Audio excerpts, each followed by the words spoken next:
बिहार में निकाय चुनाव को लेकर पटना हाईकोर्ट के आदेश के बाद राज्य निर्वाचन आयोग ने भी बड़ा कदम उठाया है। बता दें आपको कि राज्य निर्वाचन आयोग ने 10 और 20 अक्टूबर को होने वाले नगर निकाय चुनाव को तत्काल प्रभाव से स्थगित कर दिया है, यानी कि अब चुनाव की अगली तिथि कुछ दिनों बाद जारी की जाएगी।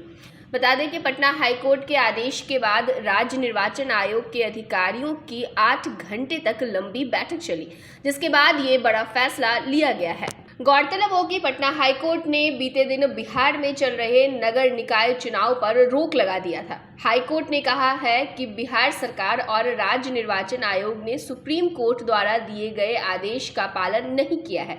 सुप्रीम कोर्ट ने 2021 में ही स्पष्ट कर दिया था कि किसी भी स्थानीय निकाय चुनाव में पिछड़े वर्ग को आरक्षण से पहले सरकार ट्रिपल टेस्ट कराए और उससे आधार पर चुनाव कराए।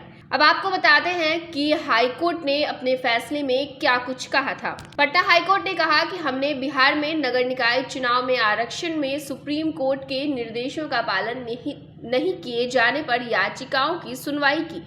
याचिकाकर्ताओं, राज्य सरकार और राज्य निर्वाचन आयोग की दलीलों को सुनने के बाद ये निष्कर्ष निकलकर सामने आया है। बिहार में पिछड़ा वर्ग और अत्यंत पिछड़ा वर्ग आयोग का गठन आवश्यकता अनुसार राजनीतिक पिछड़ेपन का पता लगाने के उद्देश्य से किया गया था, लेकिन बिहार राज्य ने ऐसी कोई कोशिश नहीं की जिससे ये लगे कि जिस तरह सामाजिक, आर्थिक, शैक्षणिक सेवाओं के तहत आरक्षण प्रदान करने के लिए मापदंड तैयार किए गए, वैसे ही मापदंड चुनाव में भी अपनाए गए हैं।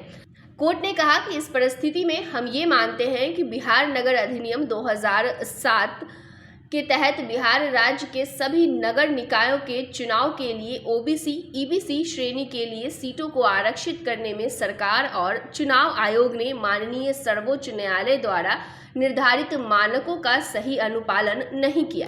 वहीं कोर्ट ने अपने फैसले में कहा कि ऐसी स्थिति में कोर्ट ये आदेश देती है कि राज्य चुनाव आयोग ओबीसी श्रेणी के लिए आरक्षित सीटों को सामान्य श्रेणी की सीटों के रूप में मानते हुए फिर से चुनाव की अधिसूचना जारी करे, तब तक चुनाव कराए।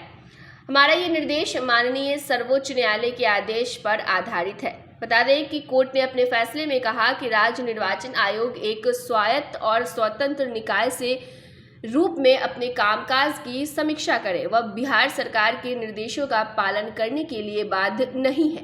बिहार राज्य सरकार स्थानीय निकायों, शहरी या ग्रामीण चुनावों में आरक्षण से संबंधित एक व्यापक कानून बनाने पर विचार कर सकता है, ताकि राज्य को सर्वोच्च न्यायालय द्वारा जारी निर्देशों के अनुरूप लाया जा सके। वहीं कोर्ट ने आगे कहा कि इस फैसले की एक प्रति बिहार के मुख्य सचिव और राज्य चुनाव आयुक्त को कार्रवाई करने के लिए भेजी जाए।